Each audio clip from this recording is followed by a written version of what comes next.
A graça e a paz de nosso Senhor Jesus Cristo. Pegue a sua Bíblia, abramos juntos a palavra de Deus no Evangelho de nosso Senhor Jesus Cristo, conforme São Lucas escreveu. O Evangelho de nosso Senhor Jesus Cristo, conforme São Lucas, no capítulo 23, nós leremos a perícope que se estende desde o verso 39 até o verso 43. Como é uma perícope curta, eu penso ser importante que nós leiamos esses versos para só então meditarmos na palavra de Deus que emana da Escritura. Diz assim a Sagrada Escritura: um dos malfeitores crucificados blasfemava contra ele, dizendo: não és tu o Cristo?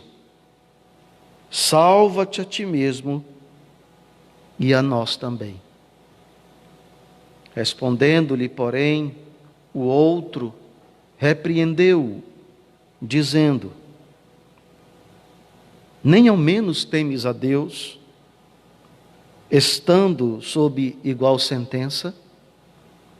Nós, na verdade, com justiça, porque recebemos o castigo que nossos atos merecem, mas este nenhum mal cometeu. E acrescentou: Jesus, lembra-te de mim quando vieres no teu reino. Jesus lhe respondeu: em verdade te digo que hoje estarás comigo no paraíso. Senhor, nós rogamos a iluminação do vosso Espírito e pedimos que cada mente, cada coração esteja cativo ao poder da tua palavra. Nos instrumentaliza para o louvor da tua glória, em o nome de nosso Senhor Jesus Cristo, o nosso bendito Redentor. Amém. E graças a Deus. Queridos irmãos, esse texto explicita-nos o escândalo da cruz. Esse texto revela-nos a ignomínia que Jesus sofrera ao sucumbir ao sofrimento, à dor e à morte no madeiro da maldição, para que, uma vez sendo crucificado, vituperado, nos concedesse uma eterna redenção. Esse texto, sem dúvida, revela-nos o ápice do amor de Deus pelo pecador, revelado no fato de que o seu próprio Filho é entregue à morte, para, através da sua morte, nos conceder vida e vida abundante, nos conceder vida e vida em abundância. No entanto, amados irmãos, eu penso que esse texto nos ensina algumas lições que edificarão as nossas vidas e, sobretudo, nos conduzirão a um entendimento, a uma percepção mais profunda da graça de Deus revelada em Cristo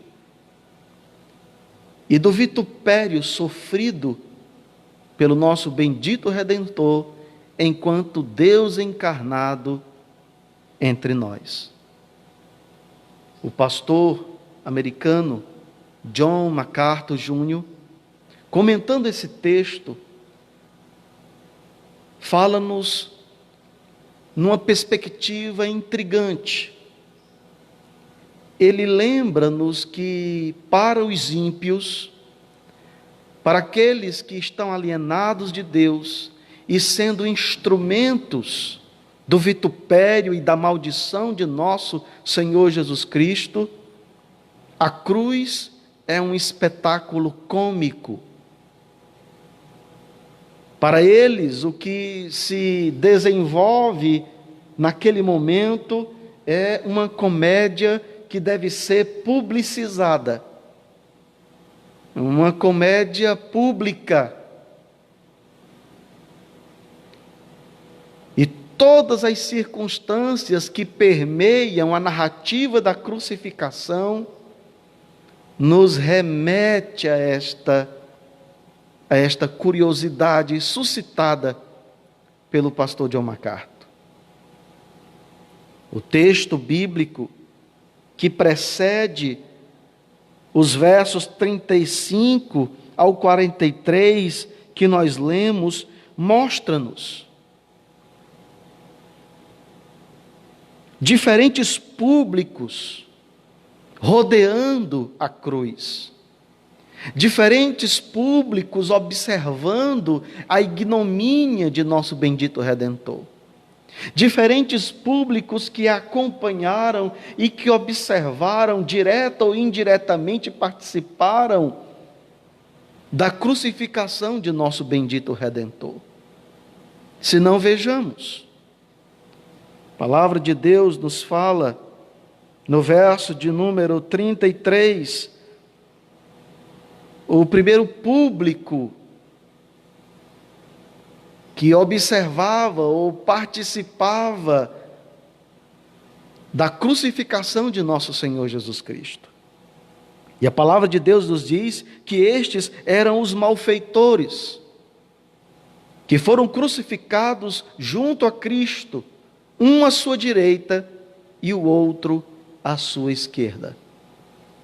Lucas não faz esse registro, mas Mateus, no texto paralelo, no capítulo 27, do versos 33 ao 44, nos diz, o evangelista Mateus, que ambos os malfeitores caçoavam de Jesus, que ambos os malfeitores blasfemavam de Jesus, que ambos os malfeitores ignominizavam o nosso bendito Redentor com palavras.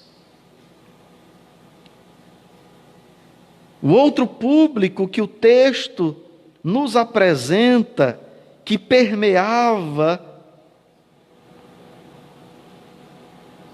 a cruz e o vitupério de nosso Senhor Jesus Cristo, eram as autoridades religiosas. Mateus diz-nos que haviam fariseus, que haviam escribas, as autoridades do sinédrio, os líderes da nação, os líderes religiosos da nação, acompanharam próximos a crucificação de Jesus. Eles intentaram em seus corações, eles planejaram em seus corações a morte de nosso bendito Redentor. Prepararam testemunhas falsas para acusarem o Imaculado, o Santo de Deus. Conduziram-lhe ao tribunal, ele que nenhum pecado cometera, e que viveu fazendo bem e proclamando o evangelho da graça, o evangelho do reino de Deus. O texto bíblico nos afirma, no versículo de número 35, que eles zombavam de Jesus, que eles ridicularizavam a Jesus com palavras. dizendo altissonantemente para quem passava, para quem estivesse a rodear, a observar o vitupério do Filho de Deus. E diziam: salvou os outros, a si mesmo se salve, se de fato tu és o Cristo de Deus, o escolhido.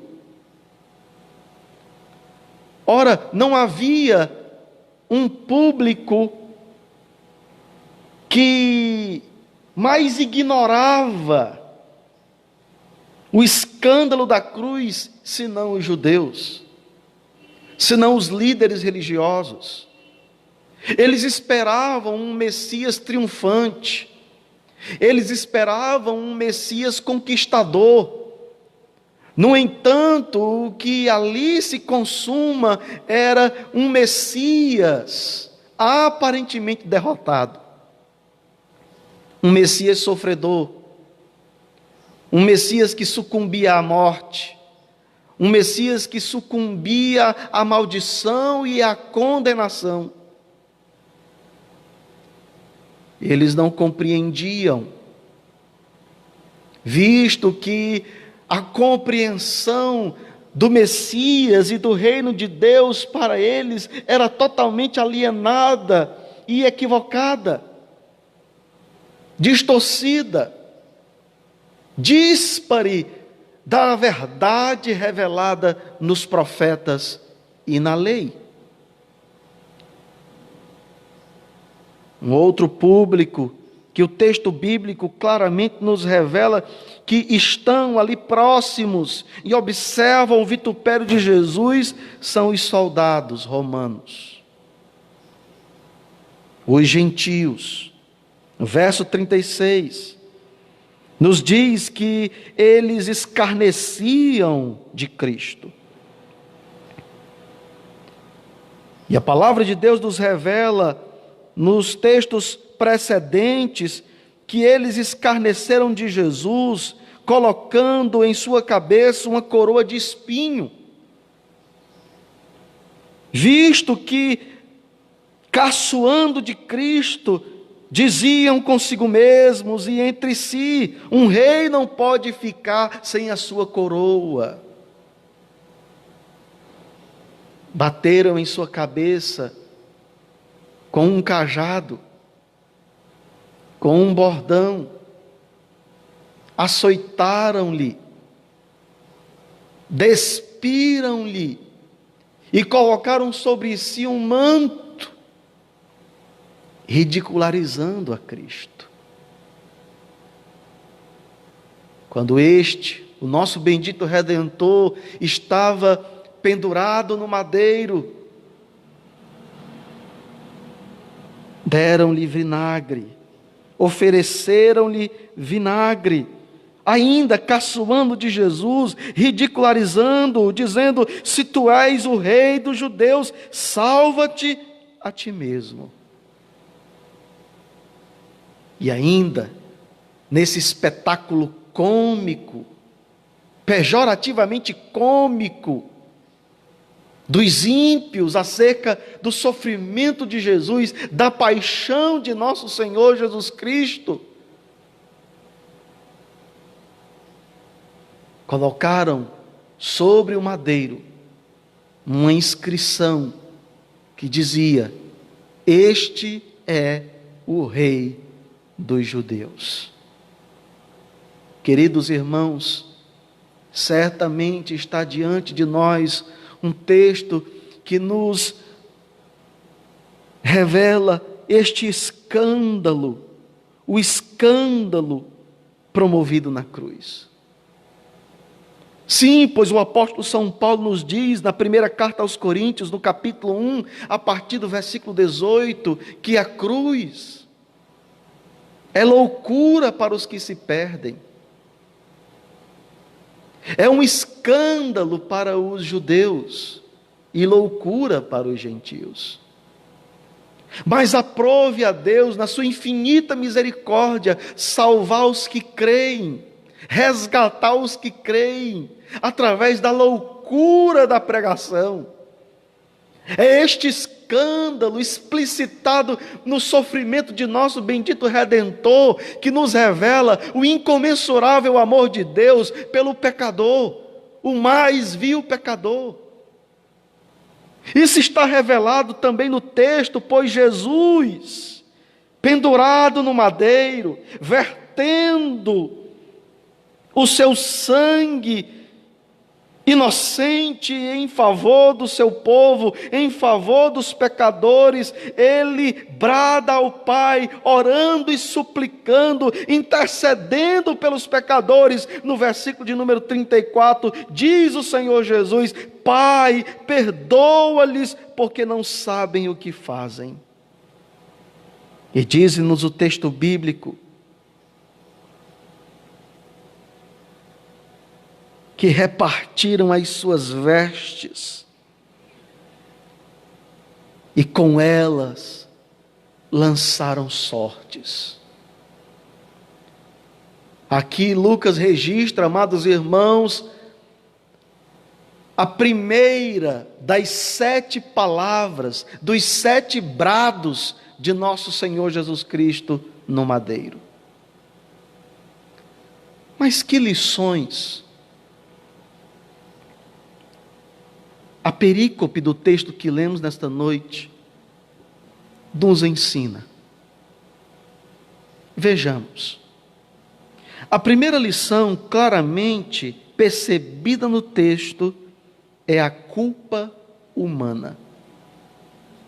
Observe no verso 41, quando surpreendentemente Lucas narra-nos a ocasião em que um dos salteadores, um dos ladrões crucificados juntamente com Jesus, diz: nós, na verdade, com justiça,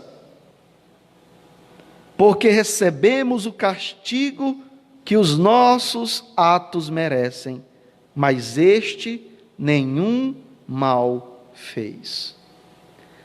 É surpreendente, queridos irmãos, porque, como há pouco disse, Mateus registra no seu relato que ambos os malfeitores, que ambos os ladrões caçoavam de Jesus, que ambos os malfeitores ridicularizavam a Jesus.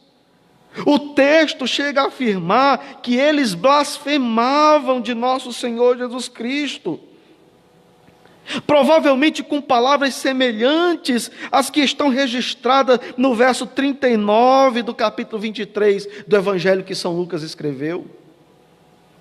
Não és tu o Cristo?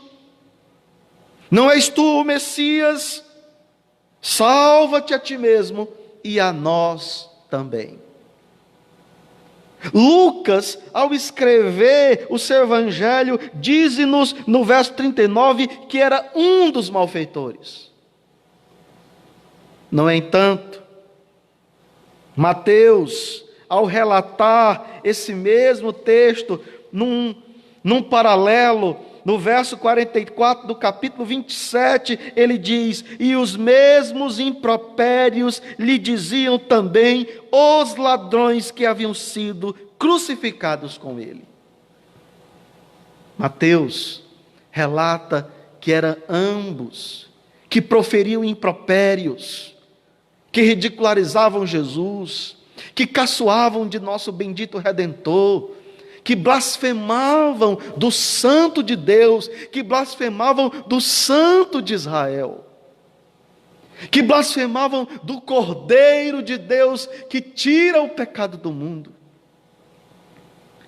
No entanto, surpreendentemente, Lucas revela-nos no seu relato que um dos salteadores,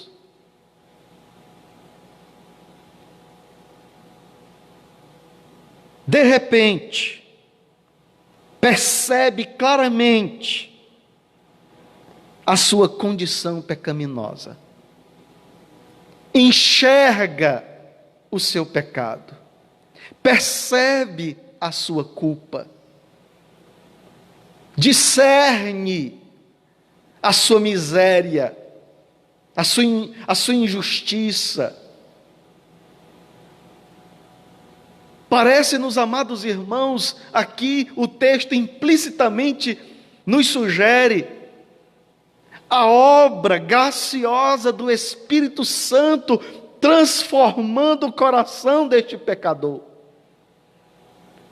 No ápice do sofrimento de Cristo, no ápice do seu vitupério, pendurado no madeiro, sendo ridicularizado, sendo caçoado pelas pessoas em torno da cruz.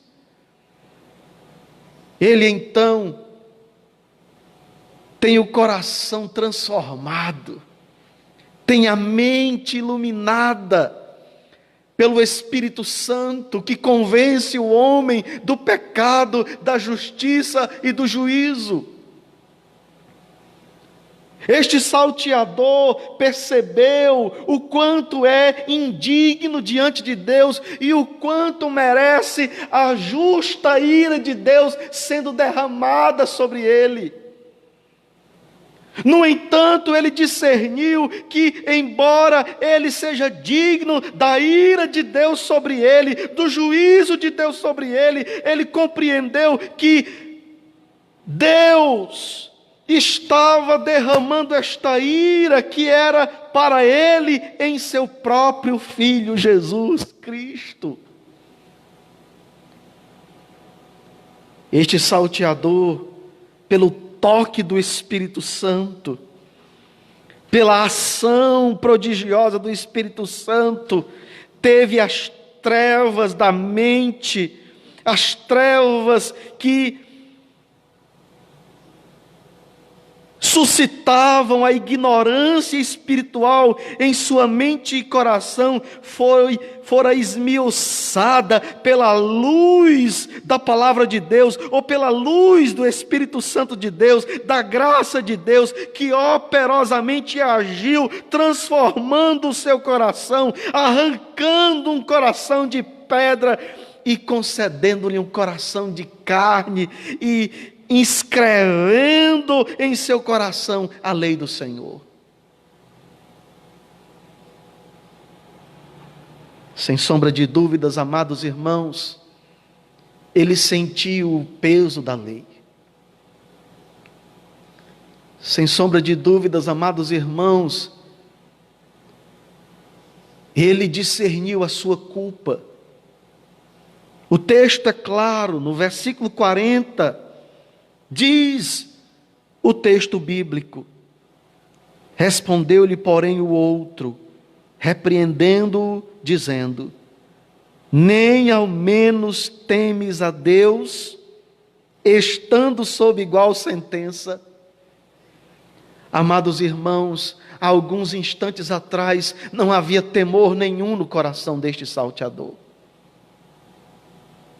Não havia temor a Deus.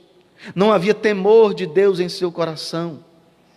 Só havia trevas, só havia alienação, só havia ignorância.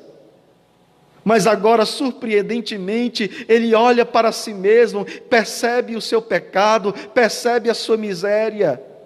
Ele discerne quem Cristo é, que é o imaculado, que é o inocente, que é o santo de Deus, que é Senhor, que é Rei. Certamente, amados irmãos, o texto não revela em nenhum momento uma ação, uma obra do Espírito Santo, mas certamente, amados irmãos, o Espírito Santo de Deus agiu secretamente, intimamente no coração e na mente deste salteador, dissipando as trevas da ignorância, dissipando o senso de justiça própria, destruindo qualquer percepção de uma bondade inerente à condição humana. E então, de repente, pelo sopro gracioso do Espírito Santo, pela iluminação prodigiosa do Espírito Santo em sua mente e em seu coração, ele olha para si e percebe o seu pecado, percebe a sua culpa. O verso 41, o texto sagrado nos relata, palavras do salteador: nós, na verdade, com justiça, porque recebemos o castigo que nós merecemos. Amados irmãos, o que acontece, surpreendentemente, envolvido pela dor e na iminência da morte, é um genuíno arrependimento no coração deste salteador. Sim, amados, um genuíno arrependimento, porque não há verdadeiro arrependimento se não houver a compreensão de quem de fato nós somos, da nossa condição diante de Deus, das nossas injustiças, dos nossos delitos, dos nossos pecados, da nossa miséria, da nossa condição alienada de Deus. E este salteador, amados irmãos, antes mergulhado na ignorância provocada pelo pecado, agora ele olha para si, ele se enxerga, ele percebe quem é um pecador, carente, necessitado da graça de Deus, e embora ele mereça o castigo e mereça o justo juízo de Deus, está diante dele aquele que levou sobre si os nossos pecados, que sofreu o juízo e a ira de Deus, que devia ser derramada sobre nós, fora derramada sobre ele, porque, como o profeta Isaías nos diz, no capítulo 53, versículo 5, verdadeiramente ele tomou sobre si as nossas iniquidades, e levou sobre si os nossos pecados, e o castigo que nos trouxe paz estava sobre ele, e nas suas pisaduras nós fomos sarados. Sim, meus queridos irmãos, este salteador entendeu que a pior condenação que ele poderia sofrer não era condenação romana, que a pior morte que ele poderia sofrer não era a morte de cruz pelos atos criminosos dantes cometidos.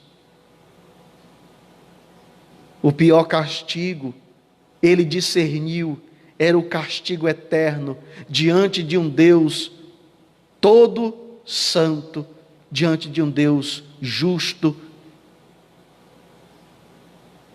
E, portanto, ele se rende, e, portanto, ele se lança à misericórdia de Deus. Amados irmãos, a semelhança deste salteador, nós devemos reconhecer a nossa culpa, devemos reconhecer a nossa miséria,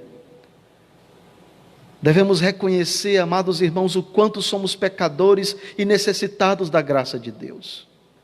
O quanto nós somos carentes de uma intervenção graciosa, de uma intervenção misericordiosa de Deus que se consumou na cruz de nosso bendito Redentor, na cruz de nosso Senhor Jesus Cristo.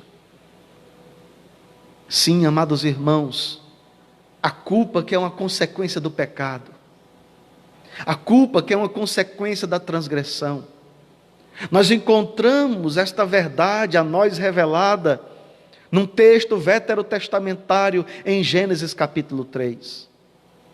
Quando a palavra de Deus nos revela a ocasião em que Adão e Eva transgridem a palavra de Deus.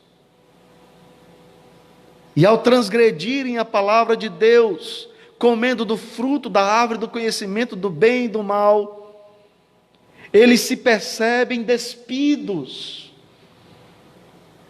Mas não é, amados irmãos, a nudez física que os leva a se esconderem de Deus, a tentarem se ocultar da presença de Deus.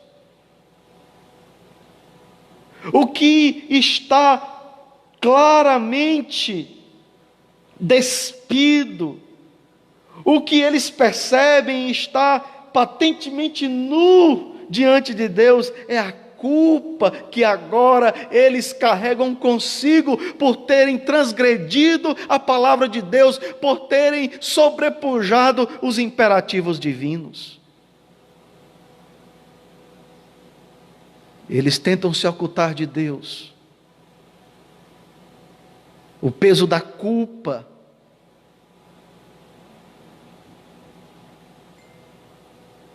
testifica a consciência e os compele para longe da presença de Deus. Se escondem, se ocultam, procuram vestir-se, procuram cobrir a sua nudez com folhas de figueira. E diz-nos o texto bíblico, em Gênesis capítulo 3, que Deus veio ao encontro dos mesmos, e ao encontrá-los, provê para eles vestes de pele de animal. Certamente, amados irmãos, nós encontramos já nesta narrativa do Antigo Testamento a cruz sendo revelada, o Evangelho sendo explicitado.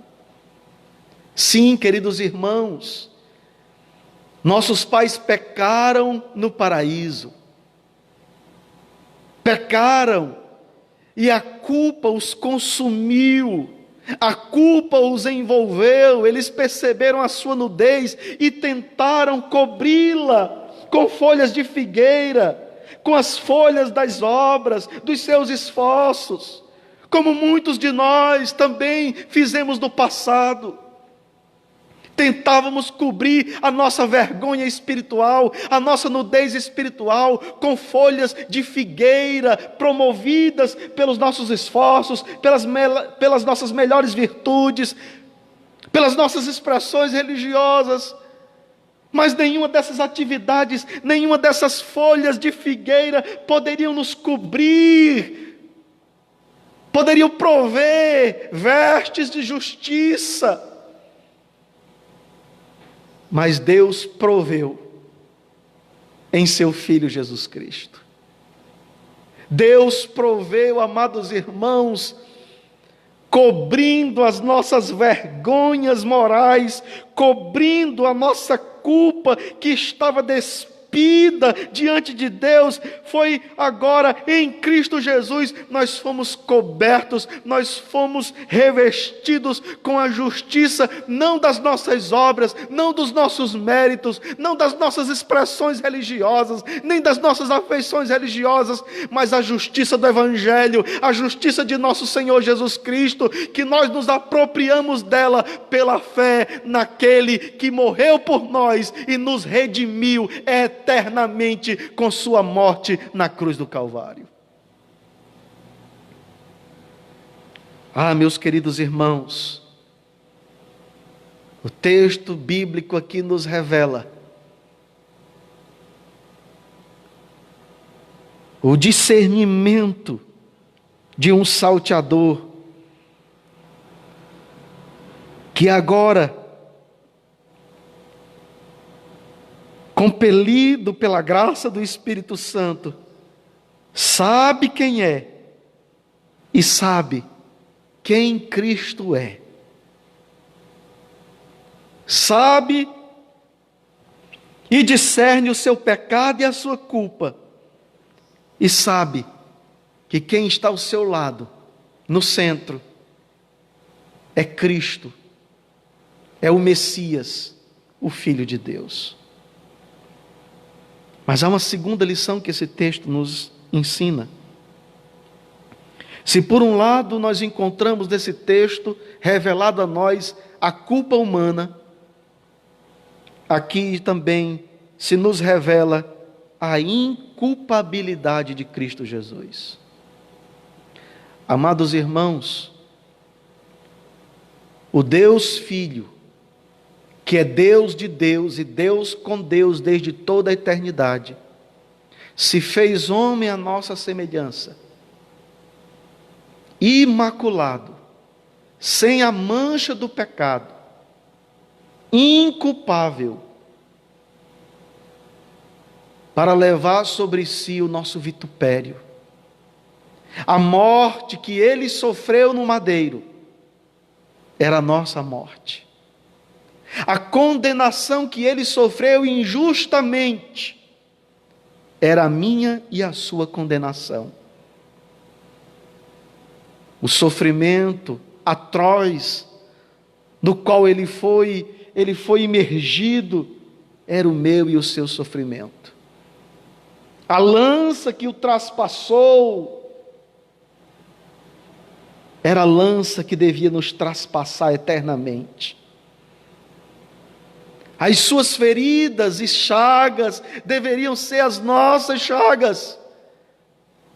Mas ele levou sobre si o nosso vitupério. Ele levou sobre si os nossos pecados. Ele sofreu a nossa condenação para que nele eu e você fôssemos justificados diante de Deus.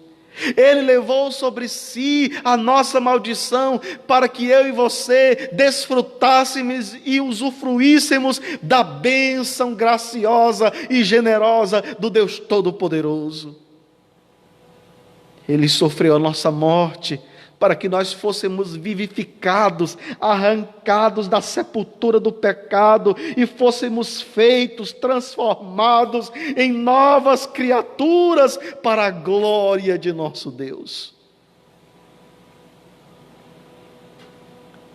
Queridos irmãos, a Bíblia Sagrada inequivocamente nos ensina em vários textos bíblicos da inculpabilidade de nosso Senhor Jesus Cristo. Lucas registra que ele é o Santo de Deus. O autor de Hebreus, no capítulo de número 4, também nos fala da santidade, do caráter imaculado de nosso Senhor Jesus Cristo.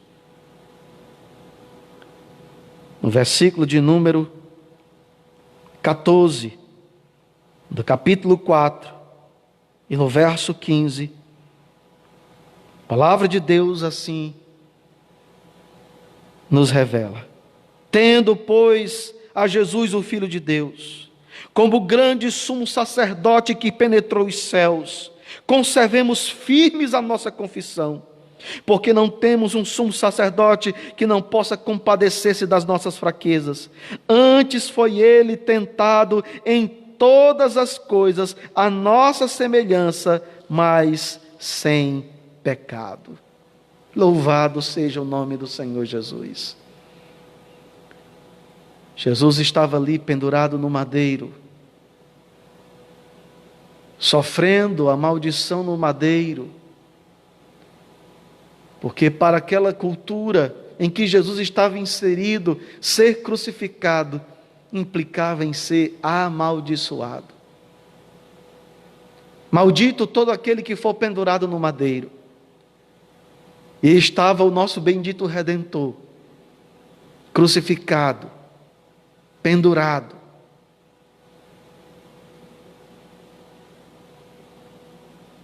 Naquele madeiro, onde o seu sangue foi vertido pelo meu e pelo seu pecado. Mas há uma terceira lição nesse texto que nós percebemos. E essa terceira lição, amados, fala-nos sobretudo do senhorio de nosso Senhor Jesus Cristo, da divindade de nosso Senhor Jesus Cristo. Perceba que no versículo 42, Lucas ainda registrando as palavras do salteador arrependido, do salteador que foi tocado pela poderosa obra do Espírito Santo, diz assim a Escritura: E acrescentou o salteador: Jesus, lembra-te de mim quando vieres no teu reino. Meus amados irmãos, certamente este salteador enxerga em Cristo um rei, tão somente pela obra do Espírito Santo. Os fariseus e escribas, os saduceus, os líderes religiosos, os soldados romanos, pessoas que passavam e observavam e contemplavam o escândalo da cruz, a ignomínia da cruz, não perceberam o rei sendo pendurado no madeiro. Caçoaram dele, o ridicularizaram, blasfemaram do nosso Senhor, do bendito Redentor, não contemplaram, não conseguiram perceber, não enxergaram, cravado no madeiro, ignominizado, vituperado, o Rei da Glória, o arquiteto do universo, o Senhor dos senhores, aquele que com o Pai trouxe à existência todas as coisas, aquele que pelo poder da sua palavra sustenta cada estrela, cada planeta no universo.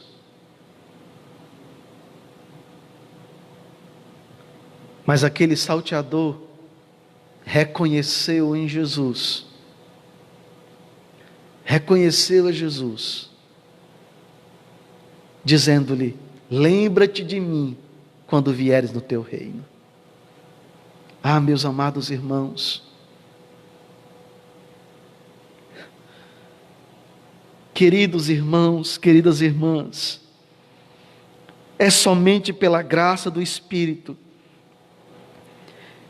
que nós podemos olhar para a cruz, que nós podemos olhar para a ignomínia do madeiro e enxergar neste madeiro o Logos encarnado, o Deus vivente encarnado, sofrendo a nossa morte. Sim, porque Deus estava em Cristo reconciliando consigo mesmo o mundo.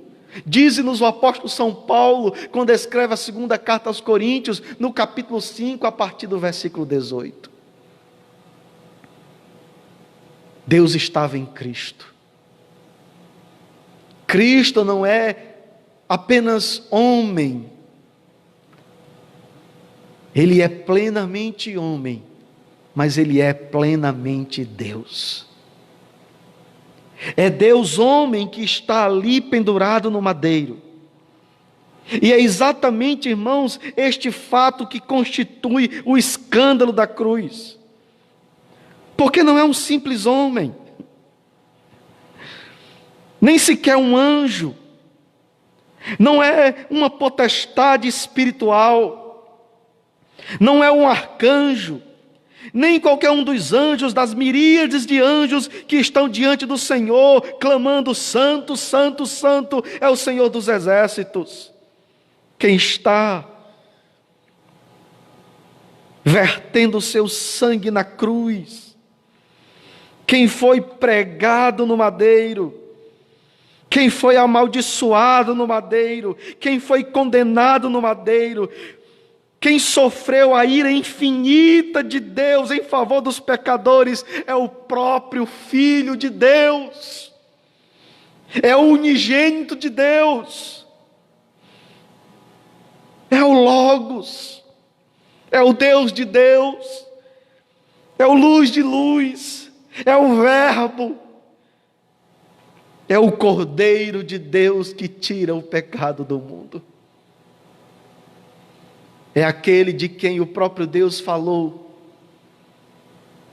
como a semente da mulher em Gênesis 3,15. É aquele de quem foi testificado a Abraão, que seria o seu descendente e que nele todas as famílias da terra seriam abençoadas. É aquele de quem o profeta Isaías profetizou que um menino haveria de nascer, um filho nos seria dado, e o seu nome seria Conselheiro, Maravilhoso, Príncipe da Paz, Deus Forte e Pai da Eternidade. Aquele que estava pendurado no madeiro era aquele de quem o próprio profeta Miqueias testificou.